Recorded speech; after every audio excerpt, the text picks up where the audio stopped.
ربنا.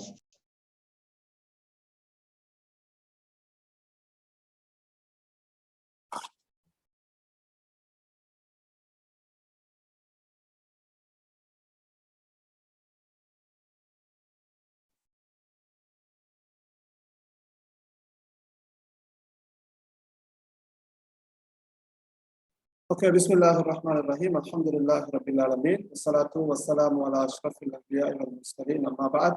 Assalamu alaikum wa rahmatullahi ta'ala wa barakatuhu. அன்பார்ந்த மாணவிகளே, அரபு மொழி பகுதி ஒன்றை பொறுத்த மட்டில் அதனுடைய சில முக்கியமான விடயங்களை நான் இங்கே தொட்டு காட்டலாம் என்று நினைக்கின்றேன். உண்மையிலே எந்த ஒரு வினாபத்திரத்தை நாங்கள் எடுத்துக்கொண்டாலும் அதற்கென ஒரு ஸ்ட்ரக்சர், ஒரு கட்டமைப்பு இருக்கின்றது. பல்தேர்வு வினாக்களை பொறுத்த மட்டில் அது பொலிட்டிக்கல் சயின்ஸாக இருக்கலாம், ஐடி பாடமாக இருக்கலாம், இந்த பாடமாக இருந்தாலும் கடந்த கால வினாக்களை போன்றுதான் இந்த வருடமும் வினாக்கள் இடம்பெறுவது உண்டு. எனவே அந்த வினாத்தாள் குறித்து அந்த கேள்விகள் எவ்வாறு இருக்கின்றது என்பது சம்பந்தமான ஒரு விளக்கத்தை நான் ஆரம்பத்தில் பிறகு கலந்து கொள்வதற்கு முயற்சி செய்கின்றேன். அந்த வகையிலே அரபு மொழியை பொறுத்த மட்டும் பகுதி 1 100 புள்ளிகளை கொண்டது. பகுதி 1க்கு 100, பகுதி 2க்கு 100 புள்ளிகள், மொத்தமாக 200 புள்ளிகள் அது பிரிக்கப்பட்டு 100 புள்ளிகளுக்கு கணக்கெடுக்கப்படும். இங்கு 50 கேள்விகள் காணப்படும். ஒவ்வொரு கேள்விக்கும் 2 புள்ளிகள் வழங்கப்படும். எனவே இந்த பகுதி 1 அந்த பகுதியை பொறுத்த மட்டில் மாணவிகள் 3 விடயங்களில் கவனம் செலுத்த வேண்டும். மிகவும் இலகுவான பகுதி, கஷ்டம் இல்லாத பகுதி.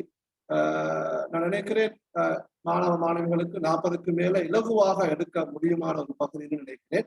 அந்த வகையிலே இந்த அரபு மொழி பகுதி 1 செய்வதற்கு 3 விடயங்கள் எங்களுக்கு தேவைப்படுகின்றது. முதலாவது அத்தர்கீஸ் அலல் கவாயித் அந்நஹ்விய்யா, நஹு சட்டங்கள். கிட்டத்தட்ட நான் நினைக்கிறேன் அரபு மொழியில A-level சிலபஸுக்கு ஒரு 35-40 நஹு சட்டங்கள் தான் இருக்கின்றன. அதில் மிக முக்கியமாக ஒரு 30 சட்டங்களை நாங்கள் தெரிந்திருந்தால் கூட இந்த பகுதியை இலகுவாக செய்ய முடியும். 100க்கு 50% கேள்விகள் இந்த அரபு இலக்கண பகுதியிலிருந்து இடம்பெறுகின்றது என்பது இங்கு குறிப்பிடத்தக்க அம்சமாகும். அதாவது 50 கேள்விகளில் 25 குறைந்தது 25 கேள்விகள் நஹு சர்ஃபோடு சம்பந்தப்பட்ட விடயங்களாக இருப்பதை நாங்கள் கடந்த வினாபத்திரங்களை பார்க்கின்ற போது அவதானிக்கிறோம். அதே போன்று இரண்டாவது விடயம் MCQ கேள்விகளை செய்வதற்கு அரபு மொழியில அந்த 2 புத்தகங்களிலும் உள்ள பொதுவான தகவல்கள், ஒவ்வொரு பாடத்திலும் இருக்கின்ற பொதுவான தகவல்களை அறிந்திருப்பது இந்த MCQ கேள்விகளை செய்வதற்கு எங்களுக்கு அதை இலகுவாக இருப்பதற்கு எங்களுக்கு வழி அமையும். உதாரணமாக நாங்கள் சொல்ல போனால் பொதுவான தகவல்கள் என்று வருகின்ற போது 13ஆம் ஆண்டு புத்தகத்தில் நிறைய பாடங்கள் இருக்கின்றன. அந்த பாடங்கள் அரபுலகம் சம்பந்தமாக பேசுகின்ற பாடங்கள் இருக்கின்றன, இலங்கை சம்பந்தமாக பேசுகின்ற பாடங்கள் இருக்கின்றன, ஆளுமைகள், இஸ்லாமிய ஆளுமைகள் சம்பந்தமாக பேசுகின்ற பாடங்கள் இருக்கின்றன. அதே போல இலங்கையில் இருந்த ஆளுமைகள் முகமது காசிம் சித்தி பண்ணங்கரா, இந்த ஆளுமைகளை பேசுகின்ற பாடங்கள் இருக்கின்றன. விளையாட்டோடு சம்பந்தப்பட்ட விடயங்கள் இருக்கின்றன. அதே போன்று அரபுலகத்தில் காணப்படுகின்ற வளங்களோடு சம்பந்தப்பட்ட விடயங்கள் காணப்படுகின்றது. மவாக்கியுல் அசரியா, புராதன இடங்கள் சம்பந்தமான பாடங்கள், முதுன் இஸ்லாமிய நகரங்கள். அதே போன்று 12ஆம் ஆண்டு புத்தகத்திலே ரியாயத்துல் பிஆ, ஹுகூகுல் இன்சான், லுஹுவா ஃபில் இஸ்லாம், மகாரிமுல் அக்லாக் போன்ற அந்த பொதுவான விடயங்கள், பொதுவான தகவல்களை உள்ளடக்கிய தலைப்புகள் இருக்கின்றன. அந்த விடயங்களை அறிந்திருந்தால் நான் நினைக்கிறேன் பகுதி 1 எங்களுக்கு இலகுவாக செய்ய முடியும். நாங்கள் அந்த கேள்விகளை பார்க்கின்ற போது எங்களுக்கு அதை இலகுவாக விளங்கிக் கொள்ள முடியும். அடுத்தது இஸ்திஆப், கிரகிக்கின்ற தன்மை. அதாவது இஸ்திஆப் என்று சொல்லுகின்ற போது, MCQ என்று வருகின்ற போது, பல்தேர்வு வினாக்கள் என்று வருகின்ற போது மிக முக்கியமாக நாங்கள் கவனித்துக் கொள்ள வேண்டிய ஒரு விடயம்தான் கிரகித்தல் திறனை நாங்கள் கூட்டிக் கொள்ள வேண்டும். உண்மையிலே அங்கு 4 விடைகள் தரப்படும். 4 விடைகளும் ஒரே மாதிரி தான் காணப்படும். அப்ப அதுல ஒரு சின்ன ஒரு வித்தியாசத்தில் தான் சரியான மிகவும் பொருத்தமான توجد هناك يوجد هناك إجابة توجد هناك إجابة مناسبة وصحيحة من الإجابات الأربع. 4 விடைகள்ல ஒன்றுதான் மிக பொருத்தமாக இருக்கும். எனவே அதுக்கு எங்களுக்கு கட்டாயம் கிரகித்தல் திறன் தேவைப்படுகின்றது. இந்த 3 விடயங்களும், கிரகித்தல் திறன், பொதுவான தகவல்கள், அடுத்தது நஹு அரபு இலக்கணம் சருஃப் நாமூல வருகின்ற விடயங்களை அறிந்திருந்தால் இந்த பகுதியை இலகுவாக செய்து 100 புள்ளிகளை பெற்றுக்கொள்ள முடியும். நாங்கள் கடந்த வருட அந்த வினாக்களை பார்க்கின்ற போது நஹு கேள்விகள் 50%, அதே போன்று மாலூமாத் வல் இஸ்தியாப் 50% அல்லது 60-40% என்ற விகிதாசாரத்தில் இருப்பதை நாங்கள் பார்ப்போம். இது 2019-2020 ஆண்டு புதிய சிலபஸுக்கு ஏற்ப எடுக்கப்பட்ட வினாப்பத்திரத்திலும் நாங்கள் பார்ப்போம். இங்கே நாங்கள் மிக முக்கியமாக நஹு கேள்விகளை பார்க்கின்ற போது கடந்த 2019-2020 ஆண்டுகளில் இந்த சட்டங்கள், அரபு இலக்கண சட்டங்களில் இந்த சட்டங்கள் கேட்கப்பட்டிருப்பதை நாங்கள் பார்க்கிறோம். நான் இதை மிக அவசரமாக சொல்லிக்கொண்டு செல்கிறேன். அல் ஹுரூஃப் ஷம்சியா வல் கமரியா, இதில் ஒரு கேள்வி இருக்கும். அடுத்தது அல் முஃப்ரத் வல் ஜம், ஒருமை பன்மை சம்பந்தமான விடயங்கள் கேட்கப்படும். அல் முஅன்னஸ், பெண்பால் சொற்களை இனங்காணுகின்ற முறையிலிருந்து ஒரு கேள்வி எடுக்கப்படுகின்றது. அல் கலிமாத்துல் முத்தராதிஃபா வல் முதாத்தா, ஒத்த கருத்து எதிர் கருத்து சொற்கள் அங்கு இருப்பதை நாங்கள் பார்க்கின்றோம். அடுத்து மஅனல் கலிமாத், அந்த சொற்களின் கருத்து, அது கலிமாத்துல் முத்தராதிஃபா என்பதும் இங்கே மஅனல் கலிமாத் என்பதும் ஒன்றாகத்தான் இருக்கும். அடுத்தது அத்தமாயிர் அல் முன்ஃபஸிலா வல் முத்தஸிலா, இந்த சேர்ந்து வருகின்ற பிரிந்து வருகின்ற பிரதி சொற்கள். அடுத்தது இஸ்முல் இஷாரா, இஸ்முல் இஷாரா என்று வருகின்ற போது எங்களுக்கு தெரியும் சுட்டு பெயர்கள் என்று சொல்லும். ஹாதா ஹாதா நிதாலி கத்தில்க அந்த விடயங்கள். அடுத்த இஸ்முல் மக்சூர் வல் மன்கூஸ் வல் மம்தூத், இந்த பகுதியிலிருந்து, இந்த 3 பகுதிகளில் ஏதாவது ஒரு பகுதியிலிருந்து ஒரு கேள்வி வரும். இஸ்முல் மக்சூர் வல் மன்கூஸ் கடந்த 2 வருடங்களும் வந்திருக்கின்றது. இஸ்முல் மம்தூத் இதுவரைக்கும் வரல. இந்த முறை சில நேரம் இஸ்முல் மம்தூத் கேட்கப்படலாம். அடுத்த இஸ்முல் மௌசூல் அல் அஸ்மாஉல் மௌசூலா அல்லதி அல்லதானி அல்லதானி என்ற அந்த கேள்வி இடம்பெறுவதை நாங்கள் பார்க்கிறோம். அடுத்து அல் முதாஃப் வல் முதாஃப் இலைஹி, ஒரு வசனத்தில் முதாஃபை கேட்கலாம் அல்லது அல் முதாஃப் இலைஹியை கேட்கலாம். அல் இஸ்முல் மம்னூஉ மினஸ் ஸர்ஃப், சர்ஃப் செய்ய முடியாத சில சொற்கள் இருக்கின்றது. அதாவது கஸ்ராவுக்கு பதிலாக ஃபத்ஹா செய்யக்கூடிய சில சொற்கள் இருக்கின்றது. கத்பானு, மசாஜிது போன்ற சொற்கள். அடுத்தது அல் மஸ்தர், ஒரு சொல்லின் மஸ்தர் கேட்கப்படலாம். ஹுரூஃபுல் ஜர், இடை சொற்கள். அல் ஃபிஅலுல் மாதி வல் முதாரி, இறந்த கால நிகழ்கால விடைகள், அதோடு சம்பந்தப்பட்ட கேள்விகள் இடம்பெறலாம். அஸ்ஸிஃபத்து வல் மௌசூஃப், சிஃபத் அல்லது மௌசூஃப் கேட்கப்பட்டிருப்பதை நாங்கள் பார்க்கிறோம். இஸ்மு தஃதீல், அஃதல், அக்ரம், அஹ்சன் போன்ற அந்த சட்டத்தில் இடம்பெறுகின்ற கேள்வி, நஹு கேள்வி கேட்கப்பட்டிருப்பதை நாங்கள் பார்க்கிறோம். அதவாத்துல் இஸ்திஃபாம், அதவாத்துல் இஸ்திஃபாம் என்று வருகின்ற போது அந்த கேள்விக்குறிகள் மாதா, ஐன, லிமாதா போன்ற அதவாத்துல் இஸ்திஃபாம். அதே போன்று இங்கே அதவாத்துல் இஸ்திஃபாம்ல மா அல் இஸ்திஃபாமியா என்று சொல்லக்கூடிய, அதாவது ஹுரூஃபுல் ஜர்ரோட, ஹுரூஃபுல் ஜர் உதாரணமாக அன் ஓடு மா அல் இஸ்திஃபாமியா வந்தால் அது என்ன மாற்றங்களுக்கு உட்படும் என்ற ஒரு கேள்வி கேட்கப்பட்டிருப்பதை நாங்கள் பார்க்கிறோம். அடுத்தது அல் அதத் வல் மஅதூத், எண்ணிக்கையோடு சம்பந்தப்பட்ட ஒரு கேள்வி. அடுத்து அல் மஃபூல் முத்லக் அல்லது அல் மஃபூல் லிஅஜலிஹி போன்ற நஹு கேள்விகள் கடந்த வருடங்களில் வந்திருப்பதை நாங்கள் பார்க்கிறோம். இப்பொழுது நாங்கள் இந்த ஒரு சிறிய அறிமுகத்திலே 3வது விடயமாக சியகுல் அஸ்இலா ஃபில் கிஸ்மில் அவ்வல், நான் அவசரமாக சொல்வதற்கான காரணம் என்னன்னு சொன்னால் எங்களுக்கு அந்த முதல் பேப்பரை டிஸ்கஸ் பண்றதுக்கான டைம் தேவைப்படுகின்றது. நான் இதை ஜஸ்ட் ஒரு இன்ட்ரோடக்ஷன் அறிமுகத்துக்காக பீடிகையாக இங்கே சில விஷயங்களை நான் சொல்லிக் கொள்கிறேன். அந்த MCQ கேள்வி சம்பந்தமான ஒரு ஐடியாவை மாணவர்கள் பெற்றிருக்க வேண்டும் என்பதற்காகத்தான் இதை நான் இங்கே குறிப்பிடுகிறேன். அன்பார்ந்த மாணவ மாணவிகளை, இந்த பகுதியை மிகவும் கவனமாக நீங்கள் அவதானிக்க வேண்டும். நான் ஏற்கனவே சொன்னது நஹு சட்டங்கள், நஹு கேள்விகள். இங்கே நஹு கேள்விகளை கண்டு நாங்கள் பயப்பட தேவையில்லை. அரபு மொழியில எல்லோருமே பயப்படுகின்ற ஒரு பாடம் தான் நஹு பாடம். சில நாட்களுக்கு அது போரிங் ஆகும். உண்மையிலே அது போரிங்கான பாடம் அல்ல, அது நுணுக்கமான ஒரு விஷயம். சற்று நாங்கள் உங்களுடைய கவனத்தை அதிலே குவித்தால் அதை இலகுவாக விளங்கிக் கொள்ள முடியும். அது மட்டுமல்ல, இங்கே MCQ கேள்வியை பொறுத்த மட்டும், MCQல நஹு கேள்விகளை பொறுத்த மட்டும் டீப்பாக உங்கள்கிட்ட எந்த சட்டத்தையும் அங்கு கேட்கறது இல்லை. உதாரணமாக நாங்கள் சொல்ல அல் முப்ததா வல் ஹபர் என்று சொன்னால் அதுக்கான தாரீஃபாத், வரைவிலக்கணங்கள் உங்களிடம் கேட்கப்படுவதில்லை. அரபு இலக்கண சட்டத்துல அடிப்படையாக இருக்கின்ற மேலோட்டமான சில விடயங்கள் தான் அங்கு உங்களிடம் கேட்கப்படுகின்றது. அது மட்டுமல்லாமல் ஒரு வசனம் தரப்பட்டு அந்த வசனத்திலே அந்த நஹு சட்டத்துக்கான உதாரணம் அல்லது விடை அங்கு காணப்படுகின்றது. அந்த 4 விடைகளில் ஒன்றைத்தான் நீங்கள் தெரிவு செய்ய வேண்டும். எனவே நீங்களாக யோசித்து எழுத வேண்டிய ஒரு பகுதியும் அல்ல. அப்ப நகு சட்டம்ன்றது இங்க இலகுவான ஒரு பகுதி. நான் நினைக்கிறேன் ஆக இலகுவான எம்சிக்யூ கேள்விகள் அந்த இந்த உயர்தர பரீட்சையில ஆக இலகுவான பகுதி ஒன்று இருக்கும் என்று சொன்னால் அது அரபு மொழி எம்சிக்யூ பகுதி தான். ஏனென்று சொன்னால் அங்கு அரபு இலக்கண சட்டங்களும் புத்தகத்தில் இருக்கின்ற தகவல்களை அடிப்படையாக வைத்து சில கேள்விகள் தான் அங்கு கேட்கப்படுகின்றன. உங்களுடைய சிலபஸை பொறுத்த மட்டில் 12ஆம் ஆண்டு 13ஆம் ஆண்டு சிலபஸை பொறுத்த மட்டில் மிகவும் இலகுவான சுருக்கமான ஒரு ஒரு பாடத்திட்டமாக அது இருப்பதை பார்க்கிறோம். அதிலே பல பகுதிகள் இருந்தாலும் புதிய புதிய பகுதிகள் இருந்தாலும் மிகவும் சுருக்கமான, நான் நினைக்கிறேன் இந்த 2 புத்தகத்தையும் சுருக்கினால் ஒரு 60 பக்கத்துக்குள்ள முழு சிலபஸையும் எங்களுக்கு சுருக்கி எடுக்க முடியும். அந்த அளவுக்கு மிக இலகுவான ஒரு சிலபஸாகத்தான் இந்த அரபு மொழி பாடத்திட்டம் இருப்பதை நாங்கள் பார்க்கிறோம். இப்போது நாங்கள் சியகுல் அஸ்இலா ஃபில் கிஸ்மில் அவ்வல், முதலாவது பகுதியில இருக்கின்ற அந்த கேள்விகளோட ஃபார்மட், வடிவங்கள் என்ன, எவ்வாறான கேள்விகள் வருகின்றது நாங்கள் ஏற்கனவே பார்த்தோம். நகு சட்டங்கள்ல என்னென்ன தலைப்புகள்ல வந்திருக்கிறது என்பதை நாங்கள் பார்த்தோம். நான் உங்களுக்கு ஏலவல் அரபிக் கிராமர் என்று சொல்லி ஒரு தொகுப்பு நான் அங்கு குரூப்ல நான் ஷேர் பண்ணிக்கிறேன். கட்டாயம் அதை வாசிங்க, அதை படிங்க. நான் நினைக்கிறேன் அந்த நகு சட்டங்களை மேலோட்டமாக நீங்கள் படித்தால் உங்களுக்கு இலகுவாக இந்த பகுதியை செய்ய முடியும். அதோடு சேர்த்து நீங்கள் சருஃப்ல வருகின்ற சில விஷயங்களை கட்டாயம் பார்த்து கொள்ள வேண்டும்.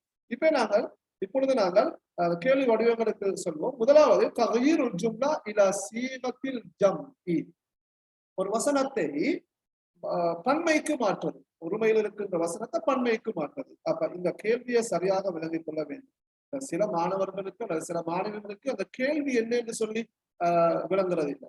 சிலருக்கு அந்த அரபு மொழி தெரியாமல் இருக்கலாம் அல்லது அந்த சொல் தெரியாமல் இருக்கலாம். எனவே கட்டாயமாக நீங்கள் கடந்த கால வினாபத்திரங்களை பார்த்து அந்த கேள்விகளை சரியாக உள்வாங்கிக் கொள்ளுங்கள். ஃபஹ்மு சுஆல் நிஸ்ஃபுல் ஜவாப், ஒரு கேள்வியை சரியாக விளங்குவது விடையின் அரைவாசிக்கு சமன் என்று சொல்வார்கள். எனவே மாணவ மாணவிகள் கட்டாயமாக அந்த கேள்வியுடைய வடிவத்தை விளங்க வேண்டும் என்பதற்காகத்தான் இந்த பகுதியை நான் இங்கு சேர்த்திருக்கிறேன். தகயீருல் ஜும்லா இலா சீகத்தில் ஜம், வசனத்தை பன்மைக்கு மாற்றுவது. தகயீருல் ஜும்லா இலா சீகத்தில் முஸன்னா, ஒருமையாக இருக்கின்ற ஒரு வசனத்தை நாங்கள் இருமைக்கு மாற்றுவது. தகயீருல் ஜும்லா இலா சீகத்தில் நஃபி, மன்ஃபி முஸ்பத்தின் லீகில் ஸஹபத் தாலிபு இலல் மத்ரஸா என்ற வசனம் முஸ்பத்தான வசனம். அந்த முஸ்பத்தான வசனத்தை நாங்கள் மன்ஃபிக்கு நஃபிக்கு மாற்ற வேண்டும். செல்லவில்லை, மாணவன் பாடசாலைக்கு செல்லவில்லை. லம் யஸ்ஹப் அத்தாலிப் இலல் மத்ரஸா அல்லது மா ஸஹபத் தாலிபு இலல் மத்ரஸா, லம் அல்லது மா எங்களுக்கு யூஸ் பண்ண முடியும். அப்படி தகயீருல் ஜும்லா இலா சீகத்தில் நஃப், தகயீருல் ஜும்லா இலா சீகத்தில் ஜும்லா இஸ்மியா அவில் ஃபிஅலியா, ஜும்லா இஸ்மியாவான வசனம் தரப்பட்டு அது ஃபிஅலியாவுக்கு மாற்றப்படுமாறு கேட்கப்படலாம், அல்லது ஜும்லா ஃபிஅலியா தரப்பட்டு ஜும்லா இஸ்மியாவுக்கு மாற்றுமாறு அங்கு கேட்கப்படலாம். தகயீருல் ஜும்லா இலல் முதக்கர் வல் முஅன்னஸ், ஆண்பால் வசனம் ஒன்றை பெண்பாலுக்கு மாற்றுவது அல்லது பெண்பால் வசனத்தை ஆண்பாலுக்கு மாற்றுவது, அல்லது ஒரு ஆண்பால் வசனத்தை பெண்பால் பன்மை அல்லது பெண்பால் இருமைக்கு மாற்றுமாறும் அங்கு கேட்கப்படலாம். இதெல்லாம் நஹுவோட சர்ஃபோட சம்பந்தப்பட்ட விடயங்கள். அடுத்த தகயீருல் ஜும்லா இலா சுஆலின், ஒரு கேள்வி தரப்படும், அந்த கேள்வியை நீங்கள் வினாவாக மாற்ற வேண்டும். சுஆல் என்பது ஒரு வினாவாக நீங்கள் அதை மாற்ற வேண்டும். அடுத்தது மல்உல் ஃபராகாத் பித்தர்தீப் ஸஹீஹ், சரியான ஒழுங்கு ஓர்டர்ல இடைவெளிகளை நிரப்ப வேண்டும். இந்த கேள்வியை பொறுத்தவரை நாங்கள் இன்ஷால்லா அதை நாங்கள் உடல் பேப்பரை செய்கின்ற போது நான் விளங்கப்படுத்துகின்றேன். 5 வசனங்கள் தரப்பட்டிருக்கும். 5 வசனங்களையும் இடைவெளிகள் தரப்பட்டிருக்கும். அந்த இடைவெளிகளுக்கு பொருத்தமான அந்த சொற்களை அல்லது நஹு சட்டத்தை, ஏதாவது ஹர்ஃபு ஜர்ரை, ஏதாவது ஒன்றை அந்த first, second, third, fourth, fifth வந்தால் அந்த ஓர்டருக்கு நீங்கள் இடைவெளிகளை நிரப்ப வேண்டும். தர்தீபு ஸஹீஹ் என்பது சரியான ஒழுங்கான ஒழுங்கில் ஓர்டர். அடுத்த இஸ்னாது மஜ்மூஅத் பா இலா மஜ்மூஅத் அலிஃப், இது இணைத்தல். சரியா, அங்க பா பி அலிஃப் பா என்று சொல்லி 2 குழுமங்கள் தரப்பட்டிருக்கும். அப்ப ஆக்கு பொருத்தமானது பீல் இருக்கும். எனவே அது 2ஐயும் இணைத்தால் வருகின்ற விடையை நாங்கள் சரியாக தெரிவு செய்ய வேண்டும். அடுத்தது இஹ்தியாருல் மஜ்மூஅத் ஸஹீஹா லிமல்இல் ஃபராகாத், இதுவும் இதே, அதாவது இடைவெளிகளை நிரப்புவதற்கான சரியான குழுமத்தை தெரிவு செய்தல். மஜ்மூஅத் ஸஹீஹான்னு சொல்றது சரியான குழுமம். சரியா, இந்த தர்தீபு ஸஹீஹ் எல்லாம் ஒரே மாதிரி கேள்விகளாகத்தான் இருக்கும். அடுத்த தர்தீபுல் ஹிவார், இது ஒவ்வொரு வருடமும் வருகின்ற ஒரு கேள்வி. ஒரு உரையாடல் தரப்படும், அது டிசோர்டராக இருக்கும், அதை நாங்கள் கட்டாயம் ஒழுங்குபடுத்த வேண்டும். அடுத்து ரப்து அவில் வஸீல் பைனல் அஸ்இலத்தி வல் அஜ்விபா, கேள்விகளும் அதற்கான விடைகளும் அங்கு தரப்பட்டது. அதை நாங்கள் இணைக்க வேண்டும். வரும் சில் பைனல் அஸ்இலதி வல் அஜ்விபா அல்லது இர்பித் பைனல் அஸ்இலதி வல் அஜ்விபா. அப்ப அந்த கேள்விக்கு பொருத்தமான விடை இருக்கின்ற அந்த தொகுதியை குழுமத்தை நாங்கள் தேர்வு செய்ய வேண்டும். அடுத்த தயீனுல் ஜும்லா அஸ்ஸஹீஹா 4 அல்லது 5 வசனங்கள் தரப்பட்டு அதுல ஒரு வசனம் தான் சரியாக இருக்கும். அந்த சரியான வசனத்தை நாங்கள் அடையாளப்படுத்த வேண்டும், தெரிவு செய்ய வேண்டும். அடுத்த இக்தியாருல் மஜ்மூஅத்தி அல்லதி ததுல்லு அலா ஸிஹ்ஹத்தில் ஃபிக்ரா 5 வசனங்கள் 4 வசனங்கள் தரப்பட்டிருக்கும். அதுல சிலது சரியாக இருக்கும், சிலது பிழையாக இருக்கும். சரியான வசனம் எது, பிழையான வசனம் எது என்பதை நாங்கள் தெரிவு செய்ய வேண்டும். அந்த தொகுதியை தெரிவு செய்ய வேண்டும். அடுத்த தர்தீபுல் ஜும்லா, இங்கு 2 விதியங்கள் இருக்கிறது. தர்தீபுல் ஜும்லா அல்லது தர்தீபுல் ஜுமல். தர்தீபுல் ஜும்லா என்று சொல்றது ஒரு வசனம் புத்தகத்தில் இருக்கிற ஒரு வசனம் உங்களுக்கு தரப்படும். அது டிசோர்டராக இருக்கும். அதை நீங்க என்ன செய்யணும்னு சொன்னா அதை ஒழுங்குபடுத்தணும், ஒழுங்குபடுத்த வேண்டும். மற்ற தர்தீபுல் ஜுமல் என்று சொல்றது 4-5 வசனங்கள் தரப்படும். அதுவும் டிசோர்டராக இருக்கும். எது ஃபர்ஸ்ட், எது செகண்ட், எது தேர்ட், எது ஃபோர்த், எது ஃபிஃப்த் என்று சொன்னாங்க ஒழுங்குபடுத்த வேண்டும். அது பெரும்பாலும் ஒரு தலைப்புல வருகின்ற ஒரு விடயமாக இருக்கும். அடுத்தது இக்தியாருல் மஜ்மூஅத்தி அல்லதி ஃபீஹா அத்தனாசுக்கு தாம். தனாசுக்கு தாம்ன்றது முழுமையான பொருத்தப்பாடு. முழுமையான பொருத்தப்பாடு இருக்கின்ற தொகுதியை தெரிவு செய்ய வேண்டும். இந்த பாடத்தை செய்யறதுக்கு அன்பார்ந்த மாணவ மாணவிகளே, நீங்கள் கட்டாயமாக நீங்க 2 புத்தகத்திலையும் இருக்கின்ற ஒரே வகையான விடயங்களில் நீங்கள் கவனம் செலுத்த வேண்டும். அதாவது உதாரணமாக அல் மிக்யால் அல் மீசான் ஒரு பாடம் ஒன்று இருக்குது, அளவை நிறுவையோட சம்பந்தப்பட்ட விஷயங்கள். அதே போன்று ஃபாகிஹி பழக்கடைக்காரன் என்னென்ன விற்பாரு, அதே போல ஒரு பக்கால் ஒரு கடையில ஒரு சில்லறை கடையில என்னென்ன விற்கப்படும். அதே போல இன்னும் கடைகள் இருக்கின்றது. அல் ஹுதரி ஹுதரி மரக்கறி கடைக்காரன் என்னென்ன விற்பாரு. அப்ப அதுல மரக்கறி மட்டும்தான் வரணும், பழங்கள் மட்டும்தான் இடம்பெற வேண்டும். அதே போன்று அர்ரியாதாத் விளையாட்டோடு சம்பந்தப்பட்ட விஷயங்கள் இருக்கின்றன. இந்த விளையாட்டோடு சம்பந்தப்பட்டதுல பல வகைகள் இருக்கின்றன. அவங்களுக்கு தெரியும் கிரவுண்ட் ஈவென்ட்ஸ் இருக்குது, முசாபகத்துல் மித்மார், அதே போல முசாபகத்துல் மைதான், கிரவுண்ட் ஈவென்ட்ஸ் இருக்குது, ட்ரக் ஈவென்ட் சுவட்டு நிகழ்ச்சிகள், மைதான நிகழ்ச்சிகள், அதனுடைய வகைகளை தெரிந்திருக்க வேண்டும். அதே போன்று அங்க வீசுகின்ற விஷயம் ரம் என்று இருக்குது, வீசுகின்ற விளையாட்டுகள் இருக்கின்றன, பாய்கின்ற விளையாட்டுகள் இருக்கின்றன, ஓடுகின்ற விளையாட்டுகள் இருக்கின்றன. இப்படி வகைகள் இருப்பதை நாங்கள் பார்க்கிறோம். அதே போது அரசியலோடு சம்பந்தப்பட்ட, அதே போல டிப்ளோமாசியாவோட சம்பந்தப்பட்ட விடயங்கள். அதாவது டிப்ளோமாசியான்னு சொன்னா அல் முல்ஹக்கு ஸகாஃபி, அல் முல்ஹக்குல் இக்திசாதி, அல் முல்ஹக்கு திஜாரி. முல்ஹக்குன்னு சொல்வது முவல்லஃப்ட கருத்து, அதாவது அரசியல் துறை பொறுப்பாளர். அல் மஸ்ஊல் சியாசி என்றதான் நாங்க எம்பசியில அல் முல்ஹக் என்ற சொல்ல முவல்லஃப்ட கருத்துல நாங்க யூஸ் பண்ணுவோம். அப்ப எம்பசியில வேலை செய்யக்கூடிய ஒவ்வொரு துறைக்கும் பொறுப்பானவர்கள் அதுல வகைகள் இருக்கின்றன, ஒரே கேட்டகரியில வாராங்க. அதே போல தேர்தல்களோடு சம்பந்தப்பட்ட, பாராளுமன்றத்தோடு சம்பந்தப்பட்ட அமைச்சுக்களோட விசாராத், உங்களுக்கு விசாராத்துன்னு ஒரு பாடமே இருக்கின்றது. விதாரத்து தர்பியத் வ தஅலீம், விதாரத்துல் காரிஜியா, அல் விதாரத்துல் மாலியா, அமைச்சுக்களோடு சம்பந்தப்பட்ட விடயங்கள். இவ்வாறு ஒரே வகையில வர ஒரே கேட்டகரியில வருகின்ற விடயங்கள் தான் இந்த தனாசுத்தான் என்ற பகுதி இடம்பெறும். எனவே அந்த பகுதிகளை நாங்கள் கட்டாயமாக வாசித்து தொகுத்து எடுத்துக்கொள்ள வேண்டும். அப்ப எங்களுக்கு இந்த மாதிரி கேள்விகள் வருகின்ற போது இலகுவாக செய்து கொள்ள முடியும். அதாவது சூழலை, சுற்றுச்சூழலை பராமரிக்கின்ற அந்த விடயத்துக்கு கீழால வருகின்ற விடயம் எது? அப்ப அங்கு சுற்றுச்சூழலோடு சம்பந்தப்பட்ட ஒரு விடயம் தான் இருக்கும். ஏனைய விடயங்கள் சுற்றுச்சூழலை பராமரிப்பது சம்பந்தம் இல்லாத விடயங்கள் இருக்கு. எனவே சுற்றுச்சூழலோடு சம்பந்தப்பட்ட விடயத்தை நாங்கள் தெரிவு செய்ய வேண்டும். அடுத்த தஅய்யுனுல் மஸல் அவில் ஹதீஸ் அவில் ஆயத்துல் குர்ஆனியா. இப்படி ஒரு கேள்வி எப்பவும் வர 3 உதாரணங்கள் இருக்கின்றன. ஹதீஸ் வசனங்கள், குர்ஆன் வசனங்கள் எங்களுடைய சிலபஸ் இருக்குது. எனவே எப்படியான வசனங்கள் தரப்பட்டு அல்லது உதாரணங்கள் தரப்பட்டு ஹதீஸல் தரப்பட்டு அதுல எங்கள்கிட்ட கேட்கலாம், ஹதீஸ தெரிவு செய்க, இதுல எது பழமொழியாக இருக்கின்றது மசல், அதே போல இங்க எது குர்ஆன் வசனமாக இருக்கின்றது போன்ற கேள்விகள் எங்களிடம் கேட்கப்படலாம்.